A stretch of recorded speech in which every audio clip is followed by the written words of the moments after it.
Why do they want you to walk right away? You have just been cut open. Your body is in a process like building a scab.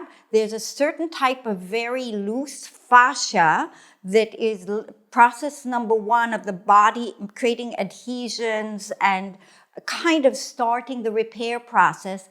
And it has a very specific personality. And if you move right away, it will become malleable and elastic. If you don't, it will go into solid glue. And they know this. They don't exactly explain that, but I have studied that in courses I've taken.